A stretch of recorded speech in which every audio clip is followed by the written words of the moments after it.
Describe him to me. And Muslims, look at the description of your Rasul. And for some, this would be the first time you hear what your Prophet looked like.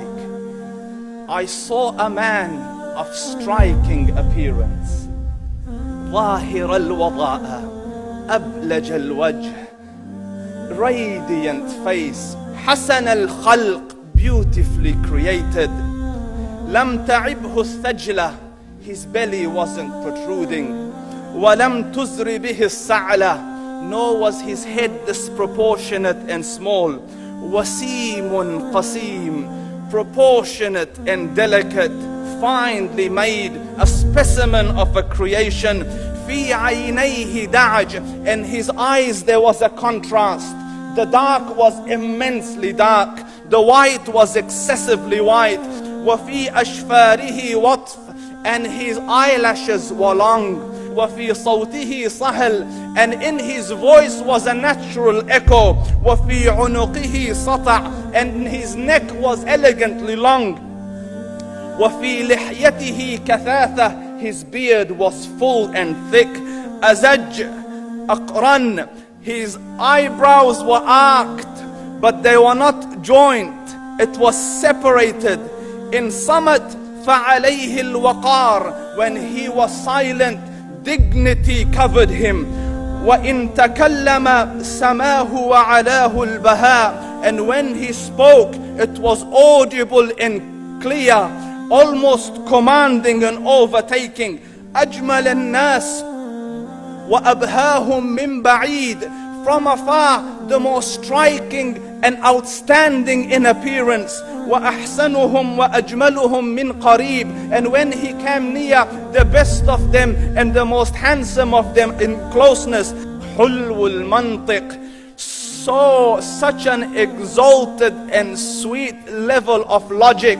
Like when he used to speak, it was so coherently logical, it was smooth and easy to understand.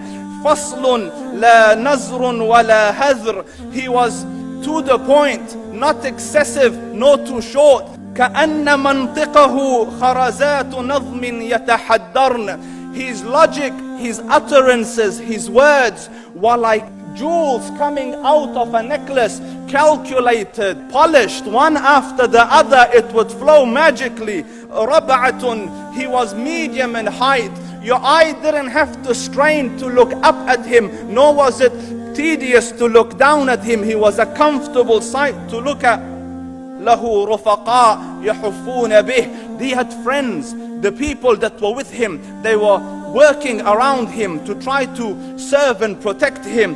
إن قال سمعوا لقوله, when he used to say something, they used to hearken to what he used to say. وإن أمر تبادروا إلى أمره, when he commanded, they used to compete to fulfill the command. This is Muhammad Rasulullah. This is Muhammad Rasulullah. Anas ibn Malik says, he says, I came out one night, it was the full moon night.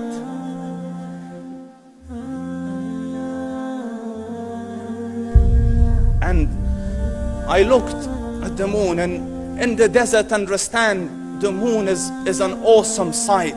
It is smooth, it is radiant, it is clear, it is gentle compared to the scorching sun at which they are used to.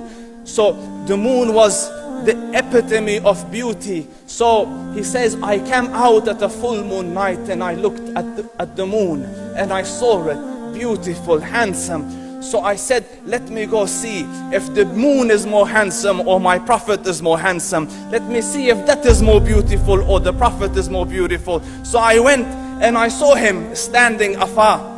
So I looked at his face and I looked at the moon, and I looked at his face, and I looked at the moon, and I looked at his face, and I looked at the moon, and he said, Wallahi, he was more handsome than the moon in its entirety. That is just the look of your Rasul. Aisha radiyallahu anha says, I was sewing with the needle. My needle dropped in the dark. I couldn't find it. I said, Ya Rasul, I can't find it. He moved his face close, and I swear, out of the radiance of his face, I found my needle. And the Prophet ﷺ was mind-bogglingly handsome, but his handsomeness was covered with waqar and jalal and hayba. The Sahaba say, when we used to sit at his feet, two feelings conflicting would come on the heart. The first one, you wanted to look at him. You wanted to behold the majesty of his face. And when you wanted to look up, shyness used to overtake you, so you used to look down. Amr ibn al-As says, I sat with him many times, but if you ask me to describe his face, I can't describe it. I wouldn't be able to look up to him ijlalan wa ta'zeeman. I couldn't look up at him. And that is why he didn't have the problems that Yusuf alayhi salam had. Because it was difficult to penetrate the awe and the splendor of the Rasul.